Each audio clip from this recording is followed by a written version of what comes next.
want to play Lego Star Wars? Fuck yeah, I do. Ask a friend what their favourite game was growing up, and they're probably going to say some of these.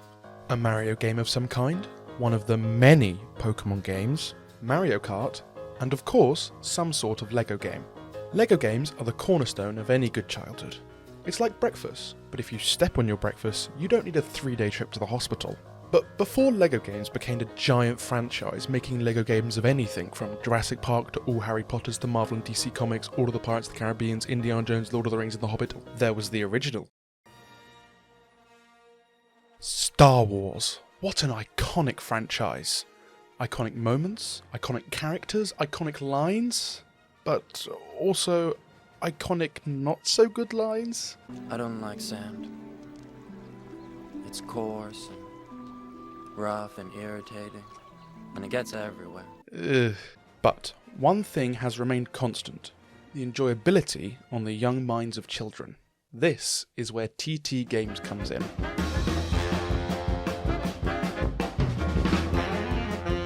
A small company started up in 2005 with basically no money was given the license to Star Wars, one of the biggest franchises at that point.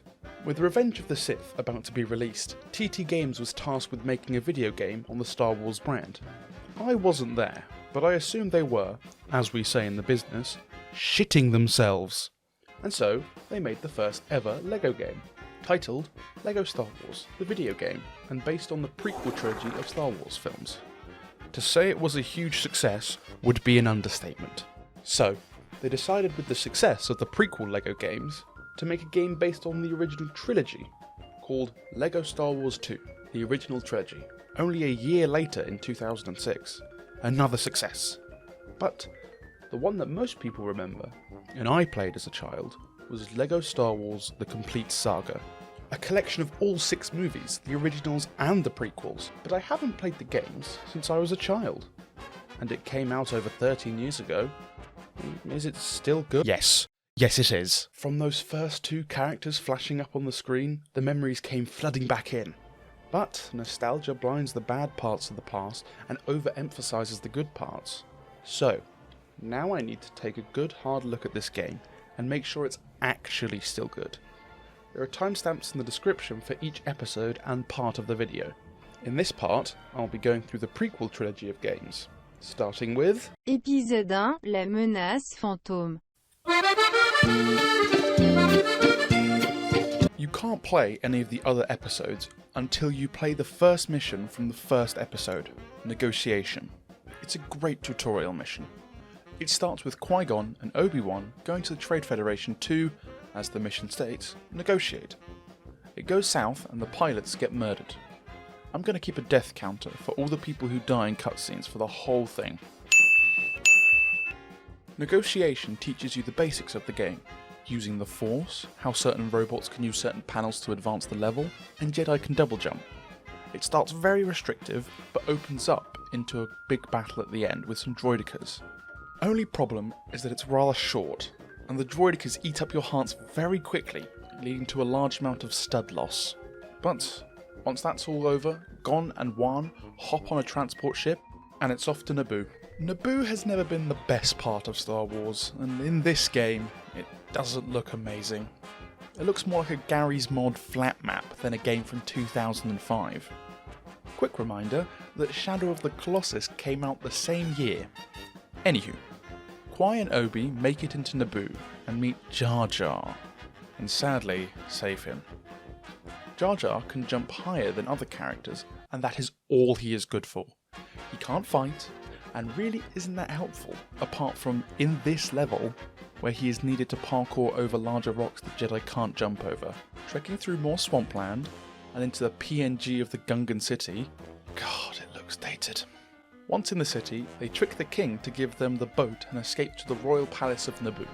Mission 3, Escape from Naboo, isn't my favourite of this episode. The problem is Amidala and her guards get saved by Gon and Kenobi, but then they split up, only to meet up with them later? Wait, what? Just stick together. You're escaping. Escape together. And could the princess wear anything more obvious that she is the princess? Anyway, this mission just felt a little bit bland and repetitive. The environment was nice, but they reuse it in a later mission, making it feel less unique. After Amidala finishes bitch slapping all the droids, they meet up with the Jedi and ditch Naboo altogether. Thank God. Mission 4 is personally one of my favourite, not just in the episode, but the whole game. If you're a true Jedi, like myself, you'll know exactly what I mean.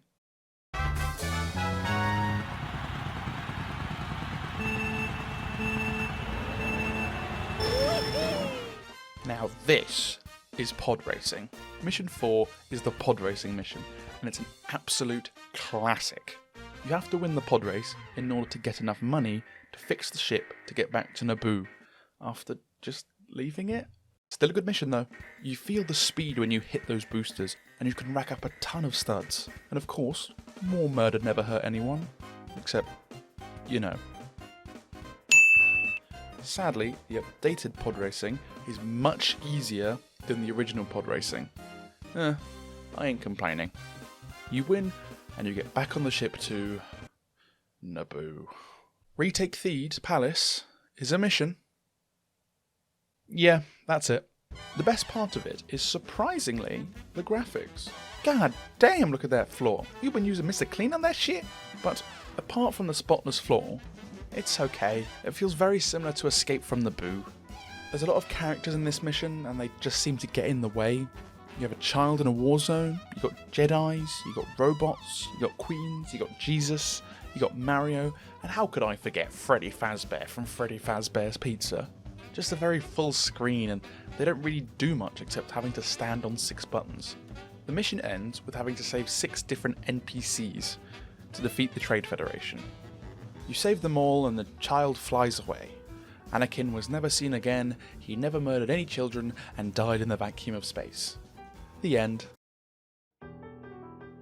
The final mission. Darth Maul. This is without a doubt the best part of the movie. So how does it translate into the LEGO game? It's good. There are 3 kinds of levels in this game. Vehicle missions, on-foot story missions, and boss fights. This is the first boss fight mission. You start by a bridge having to use the Force to fight back.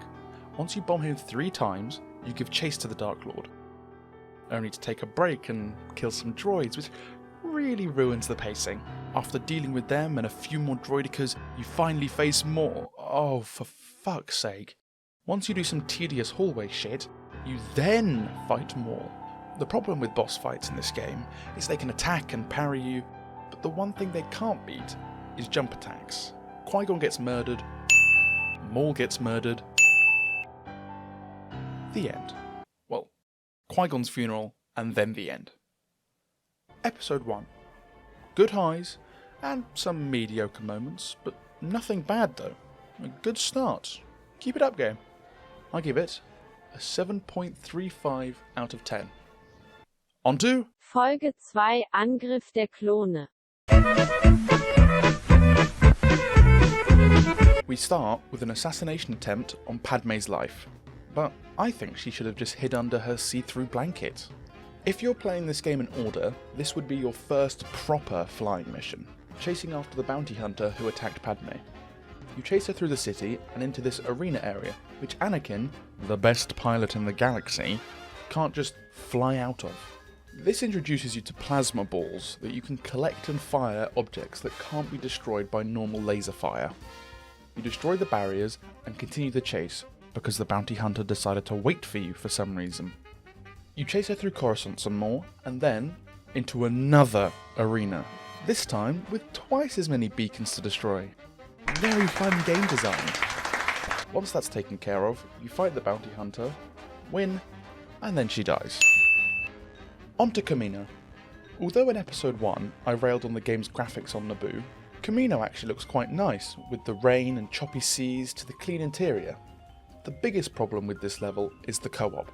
When playing co-op, you play as 2 characters, but some parts of the films don't have 2 characters to play as, like Kamino.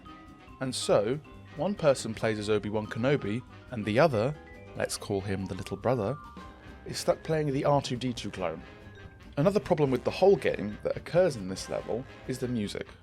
I love John Williams' score as much as the next guy, but the game has some very intense moments, like when Obi-Wan finds Jango Fett, but then the intense music just stops.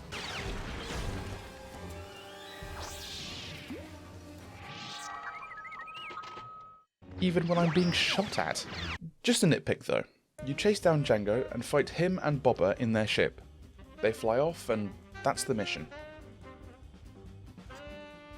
Luckily, the game skips out on the Anakin and Padme bits of this film, which were never the best, I don't like sand. and skips straight to Geonosis.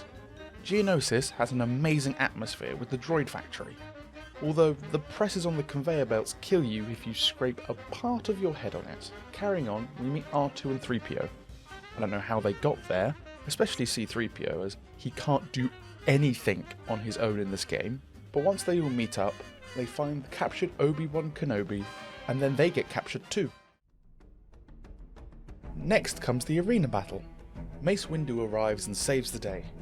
Jesus, the crowd is just 2D images of the Geonosians. Yeah, I take back my compliment about the game looking good. So, you rescue Padme, you rescue Obi-Wan, and you rescue Anakin while taking out the droids that guard them. It then becomes a game of, where is the one last red droid on the battlefield? And that isn't too fun. This happens 3 times. The fact that you're also fighting with Jedi number 4523, with blank expression on his face, doesn't help immersion. Finally, Jango appears and you murder him. Why are you running? Why are you running? Yoda then appears with the clone army and wrecks face. It's Yoda. It's kinda what he does. And you leave a boy crying over his father's death. Next is the worst mission in the prequels, Gunship Cavalry. I'm sorry, it's just so bad. The main problem is this first section. You got to get these bombs to the towers to destroy the fences, but the bombs are so far away from the tower, and there's undestroyable lasers which just grind your speed and your health to 0. The bombs are hard to control once let loose, and you have to do this twice. The second time being harder than the first. Once hell has been trekked through with my 0 studs, you have to destroy this big ball thing with the bombs as well. This isn't so bad, as the lasers can actually be destroyed this time round. I somehow managed to get True Jedi and destroy the ball. All that's left is Count Dooku. It all starts with a little bit of slapstick comedy with Anakin and Obi. This was before the LEGO games got annoying with its comedy, so it was actually kind of funny. You rush in and go to face Dooku. I mean, after you do some puzzles of course. The game just needs to let us fight the bosses. They do a better job with that later though. Dooku may have Force Lightning, but does he have jump attacks? No. Anakin's hand gets chopped off, and then Yoda shows up and just starts flipping out, just doing kickflips and somersaults and just being a general badass. Then Dooku tries to crush Anakin and Obi-Wan, and then just dips. Yoda has to save the day again, and they all lived happily ever after. Until the child murdering. Okay, episode 2, you need some improvements. Definitely. 5.9 out of 10. Now. Episodio 3. La venganza de los Sith.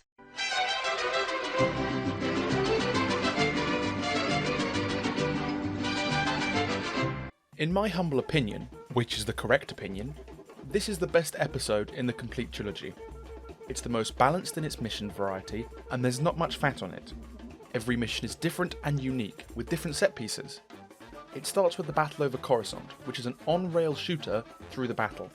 Destroying droid fighters, ducking under starships and blowing apart fucking separatist ships. It truly makes you feel like Batman. Apart from the fact that the controls were originally inverted, causing my only death in the mission, it's a great start to the episode, with Annie and Obi crashing onto General Grievous' ship. Then they're off to save Chancellor Palpatine. Or the Emperor, sorry for the spoilers. They infiltrate the ship, where R2 was just kinda chilling. They fight some droids and make it to Palpatine and have a boss fight with Dooku, again, where I jump slash and jump stab him until Anakin just decides to murder him. Sadly, there was no do it, just plain old murder. There is then an escape on the crumbling ship with the Chancellor. But one problem I have is that there are some useless characters in the game, like Chancellor Palpatine.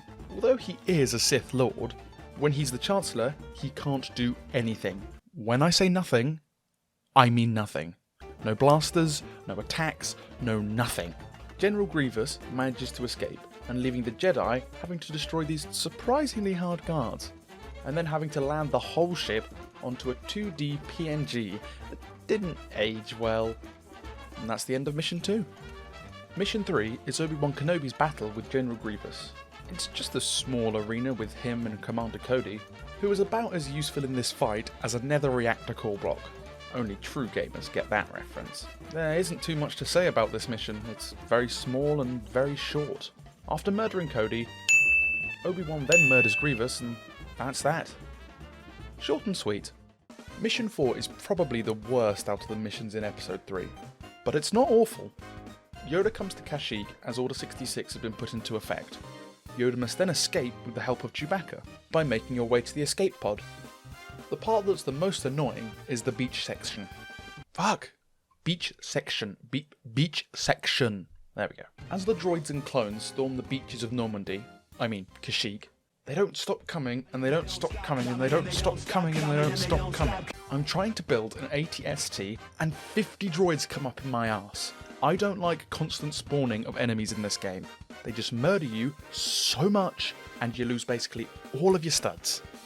But I digress. The rest of the mission goes on pretty well, with no major hiccups, and Yoda gets out of there. The penultimate mission is the fall of the Jedi Temple, with Yoda and Obi-Wan understanding what happened in Order 66, and fighting some disguised clones. Really good job there, guys. Gold star for effort. Sadly, we don't get to see Anakin murdering children. Aww. Not really much to say about this mission, really. It's quite basic and quite bland. Like bread. But I like bread. But the finale makes up for this in spades. The final mission. Darth Vader. The whole point of the prequels builds up to this point, and the game doesn't disappoint. Obi-Wan goes to confront Anakin about turning to the dark side on Mustafar. Before they can fight, they must get out of the crumbling building. It opens with running down a collapsing hallway. If either of you fall in, you both have to restart. After that, you have to escape the control room with a timer counting down. You can build pillars to increase the time, but you have to work together to escape. Once out, there's a run across some platforms, a fight on the pillar, and across the lava lake, before the final fight, the battle on the rock. Both players, in co-op or single player, have 10 hearts, and must battle to the death. I love this. This is honestly one of the best design choices in this game. After one player wins, doesn't matter which, Anakin is defeated and left to die. Padme gives birth, and Darth Vader is born when the Emperor finds his body. And the episode ends. God, this is a good episode. It has some amazing highs, and the worst mission is still better than most. I give it an 8.9 out of 10. I have enjoyed going back to these games that I haven't played in about 13 years. There were some moments that weren't too great, but I looked past most of them, because I know an amazing part is going to be just around the corner. The prequel episodes are overall better than quite a few of the other LEGO games that I've played, and for a first try for TT Games, it is really impressive. Part 2 covering the original trilogy will be out as soon as possible. Thank you all for the support you guys have given me recently, and I'm excited to make more content for you in the future. Drive home safely, guys. Good night.